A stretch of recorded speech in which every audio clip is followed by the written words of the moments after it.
Hello and welcome to the channel. My name as always is Jamie C, and we have another minute review video for you. Our reviews today will be brief in the hope that you can spend more time enjoying and listening to the music that we're going to discuss than listening to us discuss it. So with that in mind, let's get into it.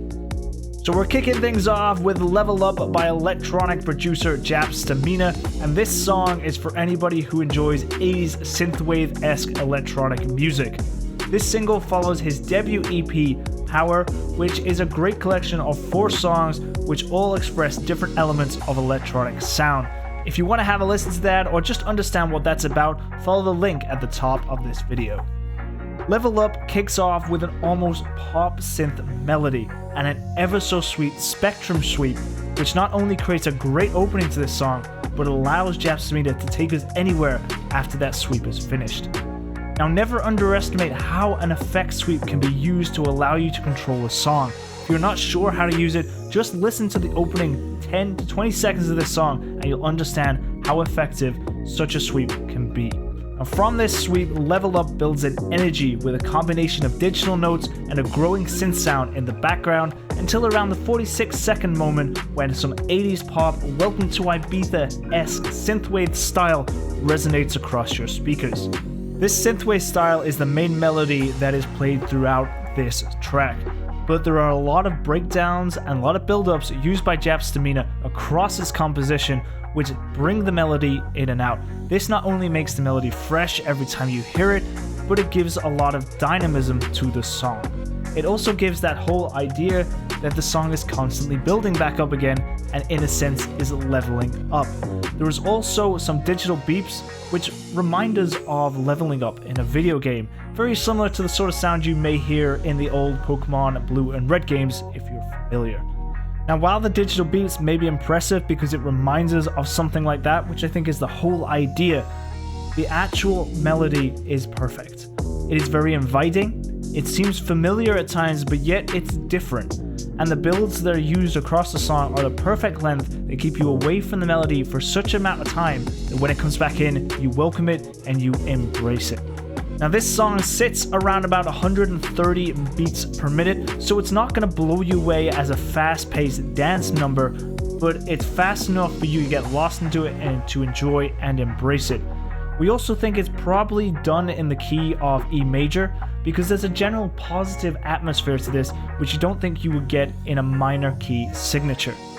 So overall, this is a great electronic number, and if you're a fan of synthwave or 80s electronic music, then we think you're going to enjoy this. If you also enjoy songs that have a dynamic shift that build up and break down again, then this song is one for you to check out. Next up, we have British songwriter Lissy and her single Quiet Rage. Quiet Rage follows her amazing EP Wildflowers, and while the song has a lot in common with this EP, we actually feel this song moves her music in a more rocky direction. If Sam Fender and Phoebe Bridgers join forces, they may produce something very similar to this. This track has everything from resonating guitar notes to punchy drums and rough power chords, from soft verses to high energy and rock choruses. This song is perfect for the indie rock fan or the pop rock fan. Now, there is no denying that Taylor's biggest asset is her vocal ability. Her tone effortlessly draws you into the song, and it fills the entire musical spectrum, allowing you to absorb everything that you're hearing. The production of the song is built on this very fact. Taylor's voice is front and center of the whole song, with the punchy and sometimes soft elements of the song taking a back seat and acting more as a backdrop. Now, having said this, the antithesis of her higher mid vocal register compared to the lower rocky sounds or even the soft drawn back in the mix sounds really helps pull different elements to the forefront so you hear everything. The rock, and compared to her voice, allows the rock to punch. The soft serenading sounds in the verses are allowed to be serenading when compared to her vocal tone. So they all work collectively very, very well. Now, this not only dictates that it's got a great production value, but it just shows how well this song has been written. Now, Quiet Rage as a phrase can be considered an oxymoron, and the song reflects this perfectly. Structurally, it flows between those soft, haunting moments to those brassier rocky sections that we have discussed. This contrasts itself just like the idea of quiet and rage. The subject matter also does the same.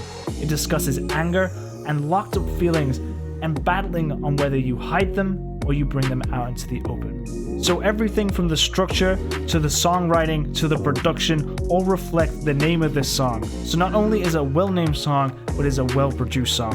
And this is something that indie rock fans or pop rock fans are really going to enjoy. Our final song comes from the Scottish duo known as Gefahrgeist, and this follows their very pop synth heavy songs Nuclear and Graceless. This new single is called Parasite, and this not only showcases another style of their music that we've not heard before, but also just further demonstrates their ability to fill the musical spectrum with atmosphere and feeling. But don't get us wrong, this is still a pop synth song, but it is a bit more subdued than the previous tracks and has a much darker presence to it. The floaty feel from songs like Graceless has been replaced with synth sounds that sit further back in the overall mix, but also utilize sounds that are closer to your lower mids than your higher mids in the sound spectrum. There are still sounds, especially those resonating notes that we hear from around the 45-second mark, that live in the higher bands of the spectrum, but they're just not as prominent as you will find in their other releases. This is definitely not detrimental in any way because this allows this song to have a completely different feel. It feels a lot more digital in tone, and especially with the use of a voice sample that's used around about the 2 minutes and 41-second mark, it just has an overall different feeling to this song than in previous releases. The lead vocal tone is of course beautiful, and reverb is used very sparingly and focused really only on the oohs and the backing vocals rather than the main vocal line. This gives the overall song a ballad type tone, and while Fiona Little's vocals do sit front of this soundscape, it should be noted that without this soundscape, this song is completely different. This soundscape is indeed the anchor of this song.